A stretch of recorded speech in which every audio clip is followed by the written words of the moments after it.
أعوذ بالله من الشيطان الرجيم. بسم الله الرحمن الرحيم.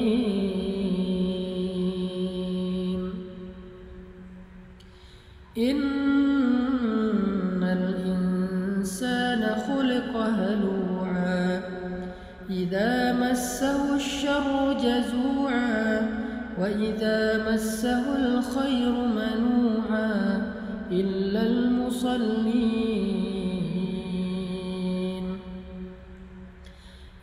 المصلين الذين هم على صلاتهم دائمون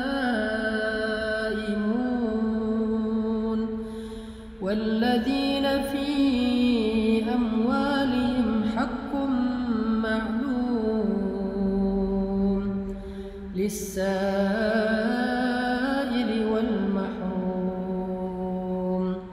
والذين يصدقون بيوم الدين والذين هم من عذاب ربهم مشفقون إن عذاب ربهم غير مأمون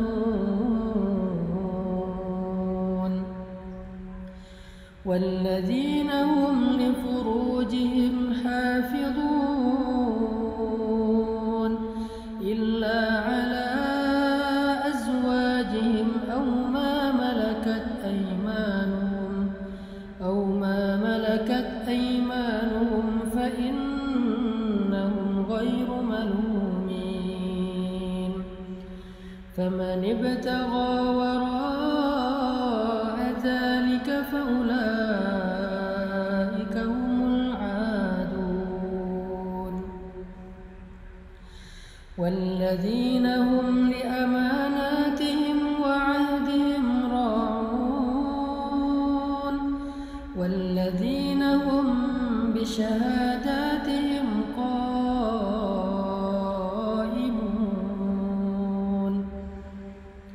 والذين هم على صلاتهم يحافظون أولئك في جنات مكرمون. Sadaqallahul Azim. Teman-teman yang dirahmati Allah Subhanahu wa taala, itulah salah satu paragraf di dalam Al-Qur'an yang menjelaskan tentang fiqhul masyair, fikih perasaan. Bahwa Allah Subhanahu wa taala menjelaskan manusia itu secara jiwa atau perasaannya, lebih tepatnya mental atau perasaannya itu pada dasarnya labil. Allah menggambarkan labil ini dengan istilah halua. Dia tuh mudah sekali berubah dan mudah sekali terguncang. Ketika dia dikasih kesusahan, dia menjadi berputus asa, berkeluh kesah, melemah, dan ketika diberikan nikmat, dia menjadi orang yang lupa diri, kikir, sombong, angkuh, dan sebagainya. Itulah sifat dari mental manusia yang labil, yang halua kalau dalam bahasa surat Al-Ma'arij. Kalau dalam bahasa surat An-Nisa itu diistilahkan dengan muzabzabina baina dzalik, terombang-ambing, nggak stabil gitu. Kita bisa rasain sendirilah gimana mudahnya mental kita drop. Kadang-kadang pemicunya kecil, sederhana, tapi langsung tersulut, akhirnya terbakar. Hanya gara-gara orang klakson, kita jadi marah. Hanya gara-gara orang salah belok, kita jadi marah. Hanya gara-gara orang telat jalan ketika lampu hijau, kita jadi marah. Hanya gara-gara orang ngedim pakai lampu sorot, kita marah. Dan marahnya kita kadang-kadang yang rugi bukan orang itu, bukan orang lain. Yang rugi diri kita sendiri dan orang-orang yang semobil dengan kita di jalan.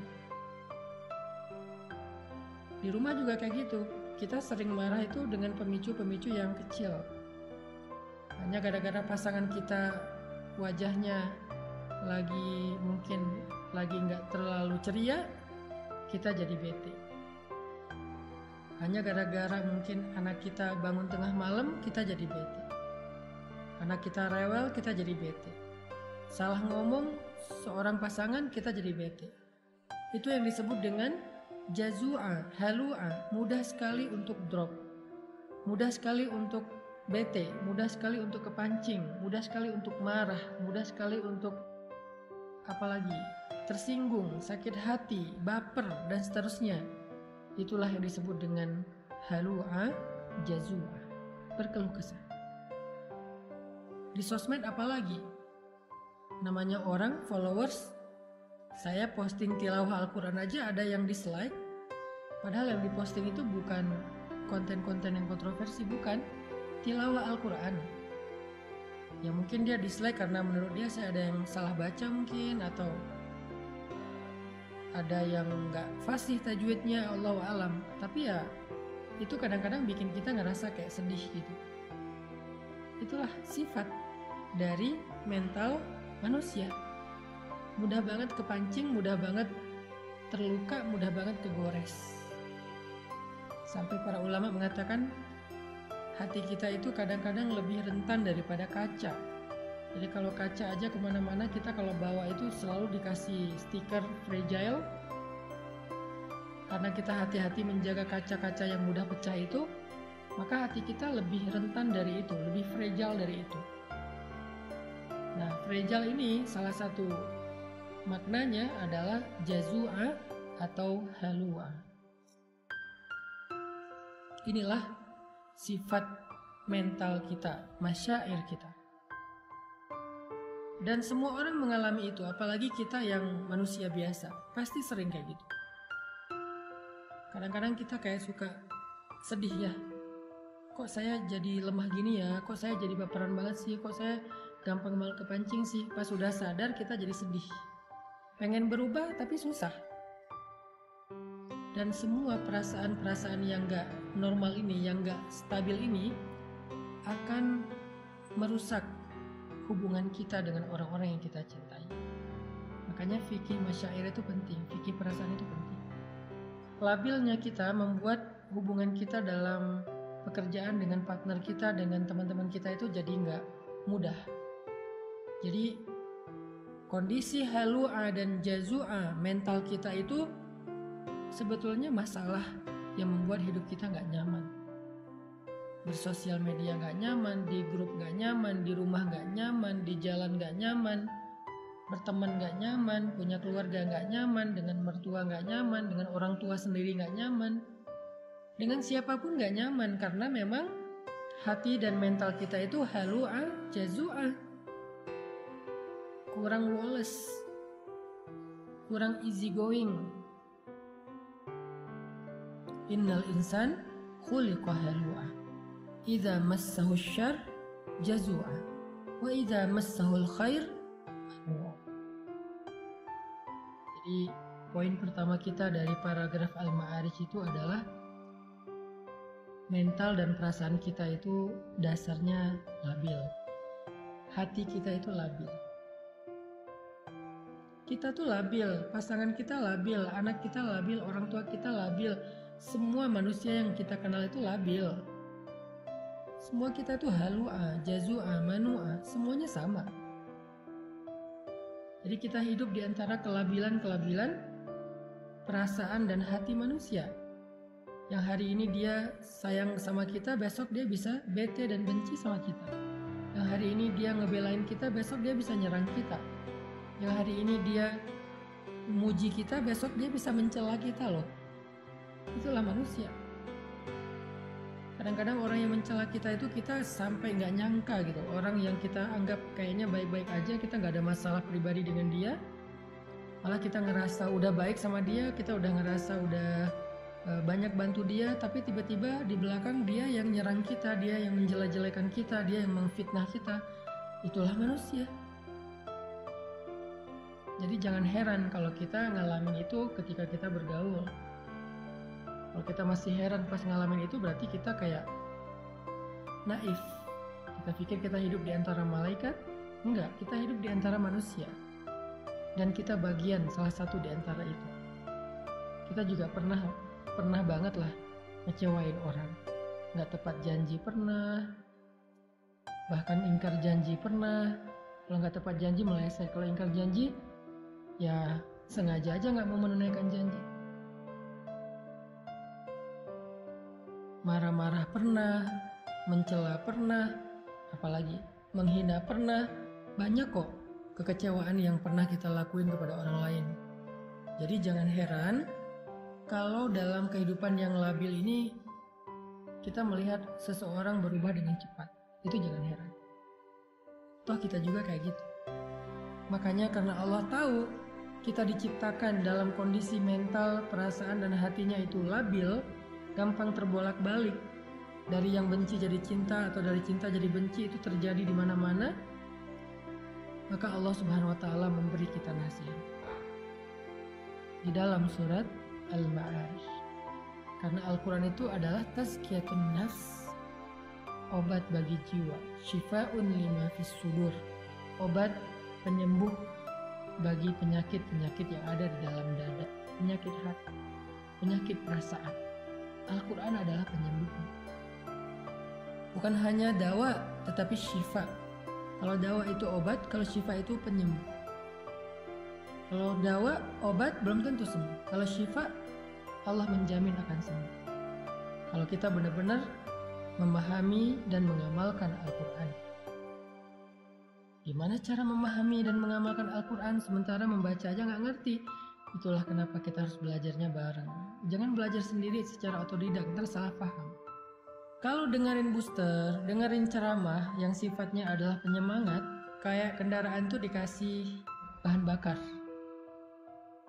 Kendaraan kalau nggak ada bahan bakar nggak akan jalan, kecuali dengan cara didorong, capek kan? Tapi ada bahan bakar, jalan.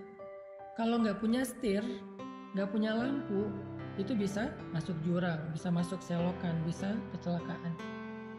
Nah, belajar secara serius kepada ustadz, guru, ulama, itu sama seperti kita menyalakan lampu mobil dan pakai setir. Sehingga kalau jalannya gelap, jalannya belok-belok, kita tetap bisa on the track. Maka booster adalah spirit yang menyemangati kita dalam beramal soleh.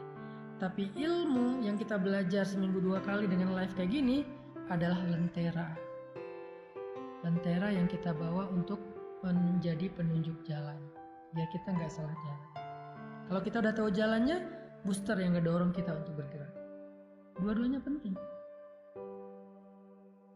Dari Al-Quran, dengan kita belajar serius seperti sekarang, walaupun saya berusaha sebisa saya menggunakan bahasa yang gampang, yang mudah, yang sederhana, tapi kontennya tetap substansial loh, tetap bedah Al-Quran.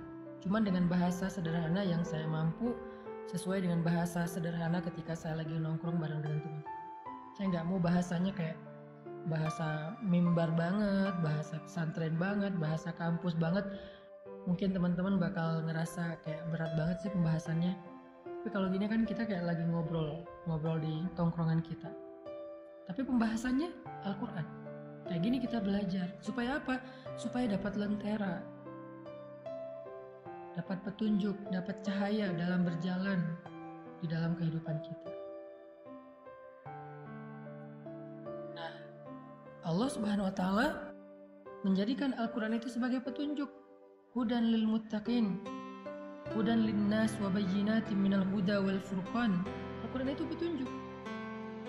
Dan ketika kita pengen mengambil petunjuk Al-Quran, caranya gak cukup baca sendiri. Kita harus membedahnya dengan tafsir, tadabbur, tafakkur, dan seterusnya. Bersama seorang guru. Malam ini kita belajar seperti malam-malam yang udah lalu tentang petunjuk perasaan. Gimana cara mengatur perasaan kita biar hidup kita nyaman. Karena kenyamanan hidup diawali dari dalam diri kita, bukan dari faktor fasilitas yang ada di luar kita. Ada orang yang bahagia walaupun hidupnya sederhana. Ada orang yang sengsara, sedih, mengeluh walaupun dia hidup dalam istana. Kasihan nggak tuh orang hidup dalam istana tapi mengeluh, orang hidup di gubuk sederhana tapi dia bahagia. Karena orang lupa kebahagiaan itu sumbernya ada di sini, bukan di rumahnya seperti apa, mobilnya kayak gimana. Buat saya, ternyata bahagia itu sumbernya bukan di dalam fasilitas hidup, tetapi di dalam hati kita. Selama hati kita bisa dibahagiakan, maka kita akan merasa cukup dengan apapun. Jadi, kalau pengen bahagia teman-teman, yang pertama harus kita rawat itu adalah hati dan perasaan kita, bukan tubuh kita. Tubuh kita perlu dirawat, iya banget, tapi itu bukan yang paling utama. Itu perlu, tapi ada yang lebih perlu. Kalau pengen hidup bahagia itu, belajarlah merawat hati dan perasaan kita, jiwa dan mental kita. Dan gimana cara ngerawat hati dan perasaan, jiwa dan mental kita? Bukan dengan skincare, bukan dengan kendaraan baru, bukan dengan aksesoris, bukan dengan fasilitas hidup. Jiwa dan perasaan kita itu dirawat dengan iman, memperbaharui iman. Bukan dengan jalan-jalan, Ustaz. Bisa, tetapi enggak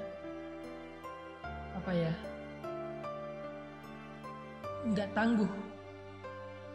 Bukankah kita kadang-kadang bete gara-gara jalan-jalan, macet, apalagi yang tinggal di kota-kota besar, baru keluar rumah udah macet, udah capek-capek macet-macetan, sampai di sana cuman sebentar udah tutup. Dan banyak lagi masalah-masalah teknis terjadi. Jadi yang harus di happy-in itu bukan zahirnya dulu, tapi batinnya. Dan sumber kebahagiaan batin itu kalau kita pengen belajar, apalagi setelah hidup kita rumit seperti sekarang setelah kita dewasa. Kalau anak kecil mungkin lebih gampang happy lah ya, hidupnya gak rumit. Tapi setelah kita dewasa, hidup kita udah rumit, kita butuh solusi ekstra. Kalau anak kecil sekedar bisa main aja udah happy dia. Kalau kita kan enggak. Maka kita butuh Al-Quran, kita butuh ilmu, kita butuh pembaharuan iman, kita butuh booster, kita butuh nasihat, kita butuh fikih perasaan. Itulah yang membuat kita bisa merasakan kenyamanan hati. Allah Subhanahu wa Ta'ala mengajarkan kepada kita di dalam surat Al-Ma'arij gimana caranya biar mental, jiwa dan hati kita tuh stabil. Nggak halu, ajazu, amanu, dan seterusnya, tapi dia stabil. Gimana caranya? Kata Allah, illal musallin, kecuali orang yang sholat. Pada dasarnya manusia itu labil, dikasih ujian labil, dikasih nikmat labil, dikasih ujian ngeluh, putus asa, dikasih nikmat lupa diri, sombong, dan seterusnya, kecuali illal musallin, orang yang sholat. Illal musallin, kecuali orang yang sholat. Sehingga bagi orang yang beriman, sholat itu adalah rahatul qalb, rahatun nafs. Sholat itu adalah rehatnya hati, rehatnya jiwa. Ketika jiwa dan hati kita merasa lelah dan capek, maka sholat adalah istirahatnya. Jika Nabi capek dengan omongan orang-orang yang membenci beliau, capek dengan fitnah, capek dengan caci makian dari orang-orang kafir Quraisy saat beliau berdakwah, seharian beliau lelah,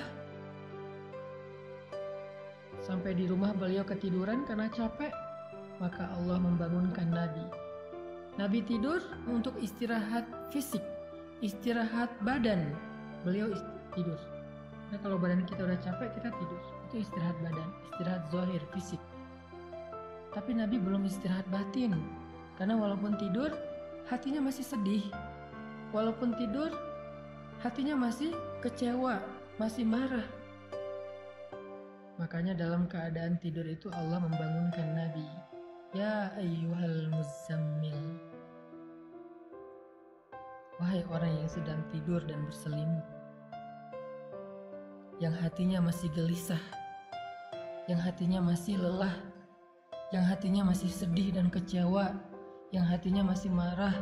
Ya ayyuhal muzammil, qumil laila illa qalila. Bangun dan sholatlah di malam walaupun cuma sebentar. Kenapa? Karena tidur itu istirahat fisik, tapi sholat itu istirahat jiwa, istirahat batin. Sehingga kalau batin dan jiwa kita merasa lelah, capek, lemah, kecewa, marah, labil dan seterusnya, dia butuh istirahat, dia butuh hiburan, dan hiburannya as-sholah. Di surat Al-Ma'arij Allah bilang, obat jiwa itu adalah illal musallin, kecuali orang yang sholat. Di dalam surat Al-Muzammil Allah mengatakan, wahai orang yang lelah, wahai orang yang sedang tidur, wahai orang yang sedang sedih, kecewa, yaitu Rasulullah SAW, kumil laila illa qalila, bangun walaupun cuma sebentar sholat. Itu obat jiwa bagi orang yang beriman.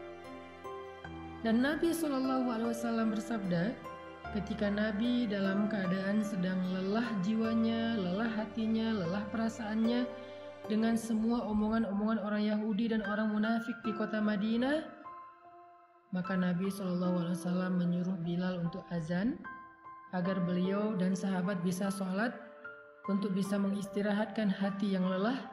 Apa kata-kata Nabi?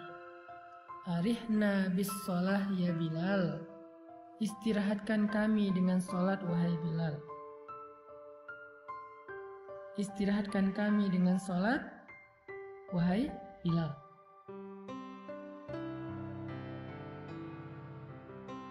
Nabi nggak mengatakan wahai Bilal azan, nggak. Nabi bilang istirahatkan kami dengan sholat wahai Bilal. Maksudnya apa? Jiwa kami capek, hati kami lelah, perasaan kami terganggu, mental kami sedang lemah. Maka istirahatkanlah jiwa, mental, perasaan, dan hati kami wahai Bilal dengan sholat azan maksudnya. Dan Bilal faham, sehingga akhirnya Bilal wudhu, langsung Allahu Akbar, Allahu Akbar, azan. Hayya ala salat.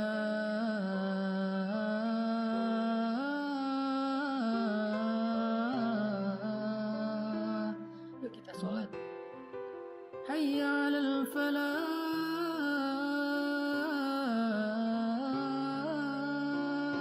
Yuk kita memperoleh kemenangan, kebahagiaan, keberuntungan. Jadi bagi orang yang beriman, sholat itu adalah istirahat. Pertanyaannya, gimana cara menjadikan sholat itu sebagai istirahat? Kok selama ini kita malah istirahat setelah sholat, bukan sholat untuk istirahat? Gimana caranya? Kata Allah, alladzina hum ala sholatihim daimun, orang yang sholatnya dawam. Kalau kita pengen mengupgrade sholat kita dari sekedar ritual, kewajiban, gerakan, sampai menjadi sebuah kontemplasi, meditasi, dalam tanda petik, rehat jiwa, rehat ketenangan batin, caranya gimana? Daimun. Sholat itu jangan sesekali, tapi sholat itu daimun, harus dawam. Dawam itu artinya kita harus melakukannya dalam waktu yang lama. Kita nggak akan menikmati sholat tahajud kalau cuma sesekali. Kita nggak akan menikmati sholat duha kalau cuma sesekali. Kita nggak akan bisa menikmati sholat sunnah kalau cuma sesekali. Harus dilakukan secara rutin, daimun. Nanti setelah dawam dalam waktu yang lama, Allah akan berikan kepada kita nikmatnya ibadah itu. Allah akan berikan kepada kita kenyamanan dalam ibadah itu. Semua yang dilakukan di awal sesekali apalagi akan berat pasti. Gak akan nyaman, berat. Orang ngelakuin apa aja di awal pasti berat kan? Olahraga, lari itu Sekarang orang bersepeda, apalagi kalau di Bandung tuh kan banyak bukit ya, naik turun. Ke Dago tuh misalnya. Kalau pertama-tama bersepeda ke Dago cuma sampai di Simpang. Naik lagi dikit sampai ke Darul Hikam. Naik lagi dikit sampai di Dago Pakar. Naik lagi dikit sampai di Tebing Keraton. Dan seterusnya dan seterusnya. Itu kan tergantung dawam ya. Konsistensinya. Begitulah dengan awal-awal tahajud itu pasti nggak enak. Ingin ngantuk sendiri, pening. Duha juga gitu, walaupun lebih ringan dari tahajud. Salat wajib juga kayak gitu, ke masjid juga kayak gitu, subuh apalagi. Kalau mau menikmatinya menjadi rehat, kita harus sabar melakukannya dalam waktu yang lama. Jangan menyerah dulu, karena begitu kita menyerah, nanti kita akan memulai dari awal lagi. Kalau kita intinya daimun, harus dawam, nggak boleh cuma sesekali. Mau menikmati sholat, caranya nggak bisa sesekali, harus dawam. Mau menikmati perjalanan, nggak bisa sesekali. Kita kalau jarang melakukan perjalanan tuh gampang mabuk, gampang capek, nggak betah lama-lama di kendaraan. Apapun kalau dilakukannya belum dawam, nggak akan dapat rasa nikmatnya. Harus dawam. Begitu juga dengan, maka Allah mengatakan alladzina hum ala sholatihim daimun. Orang yang sholatnya dawam, orang yang sholatnya terus menerus. Itulah teman-teman solusi dari surat Al-Ma'arij kalau kita pengen menjaga jiwa kita lebih stabil dan lebih bisa istirahat. Kalau sholat udah jadi rehat jiwa, maka begitu kita sedih, kita sholat, Allah akan hibur hati kita. Begitu kita marah, kita sholat, Allah akan tenangkan hati kita. Begitu kita kecewa, kita sholat, Allah akan kuatkan hati kita. Disitulah kita akan merasakan rahatun nafs di dalam sholat. Ternyata sholat itu adalah nikmat bagi jiwa.